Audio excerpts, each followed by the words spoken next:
Hello everyone, ಮಕ್ಕಳಿಗೆ ಈ ತರ ಬ್ರೇಕ್ಫಾಸ್ಟ್ಗೆ ಪಾಲಕ್ ದೋಸೆನ ಮಾಡಿಕೊಟ್ರೆ ಮಕ್ಕಳು ಖಂಡಿತ ಇಷ್ಟಪಟ್ಟು ತಿಂತಾರೆ ಅಂತ ಹೇಳ್ಬೋದು. ಹಾಗೆ ಇದನ್ನ ಯಾವ ತರ ಮಾಡೋದು, ಹೇಗೆ ಮಾಡೋದು, ಇದ್ರ ಬೆನಿಫಿಟ್ಸ್ ಏನಿದೆ ಅನ್ನೋದ್ರ ಬಗ್ಗೆ ಸಂಪೂರ್ಣ ವಿಡಿಯೋದೊಂದಿಗೆ ತಿಳಿಸ್ತೀನಿ.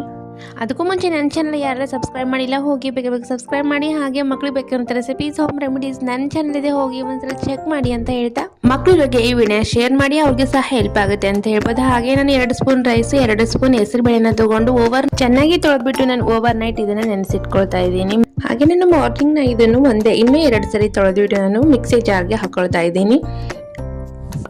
ಹಾಗೆ ನಾನು ಹೆಸರು ಕಾಳು ಮತ್ತು ಕಡಲೆ ಸೇರಿಸ್ಕೊಳ್ತಾ ಇದ್ದೀನಿ. ಇದು ನಿಮ್ಮ ಆಪ್ಷನಲ್, ಹಾಕೋಬೋದು, ಇಲ್ಲ ಹಾಗೇನಾದರೂ ಮಾಡ್ಬೋದು. ಹಾಗೆ ನಾನು 1 ಹಿಡಿಯಷ್ಟು ಪಾಲಕ್ನ ಸೇರಿಸ್ಕೊಂಡು ಹಾಗೆ ಚಿಕ್ಕದಾಗಿ ಇರುವಂಥ ಮೆಣಸಿನ್ಕಾಯಿನ ಸಹ ಸೇರಿಸ್ಕೊಳ್ತಾ ಇದ್ದೀನಿ. ನಾನು ಪೆಪ್ಪರ್ ಪುಡಿ ಹಾಕ್ತಾ ಇಲ್ಲದ ಕಾರಣಕ್ಕೆ ನಾನು ಮೆಣಸಿನ್ಕಾಯಿನ ಹಾಕ್ಕೊಳ್ತಾ ಇದ್ದೀನಿ. ಹಾಗೆ ಸ್ವಲ್ಪ ಕೊತ್ತಂಬರಿ, ಸ್ವಲ್ಪ ಕರಿಬೇವನ್ನ ಸಹ ಸೇರಿಸ್ಕೊಂಡು ನುಣ್ಣಗೆ ರುಬ್ಕೊಳ್ಳೋಣ. ನೋಡಿ, ಈ ಥರ ರುಬ್ಕೊಳ್ಳೋಣ. ದೋಸೆ ಹಿಟ್ಟಿನ ಹದಕ್ಕೆ ಬರಬೇಕು, ಆ ಥರ ರುಬ್ಕೊಂಡು ಅದಕ್ಕೆ ರುಚಿಗೆ ತಕ್ಕಷ್ಟು ಉಪ್ಪನ್ನ ಸೇರಿಸ್ಕೊಂಡು ತವ ಇಟ್ಕೊಂಡು ನೀರು ಚಿಮ್ಮಿಸಿ ಚಿಕ್ಕದಾಗಿ ಹಾಕ್ಕೊಳ್ಳೋಣ ದೋಸೆನ. ಹಾಗೆ ಮೇಲೆ ಸ್ವಲ್ಪ ತುಪ್ಪನ ಸೇರಿಸ್ಕೊಳ್ಳೋಣ. 2 ಸೈಡು ನಾವು ಬೇಯಿಸ್ಕೊಳ್ಬೇಕು ಇದನ್ನ.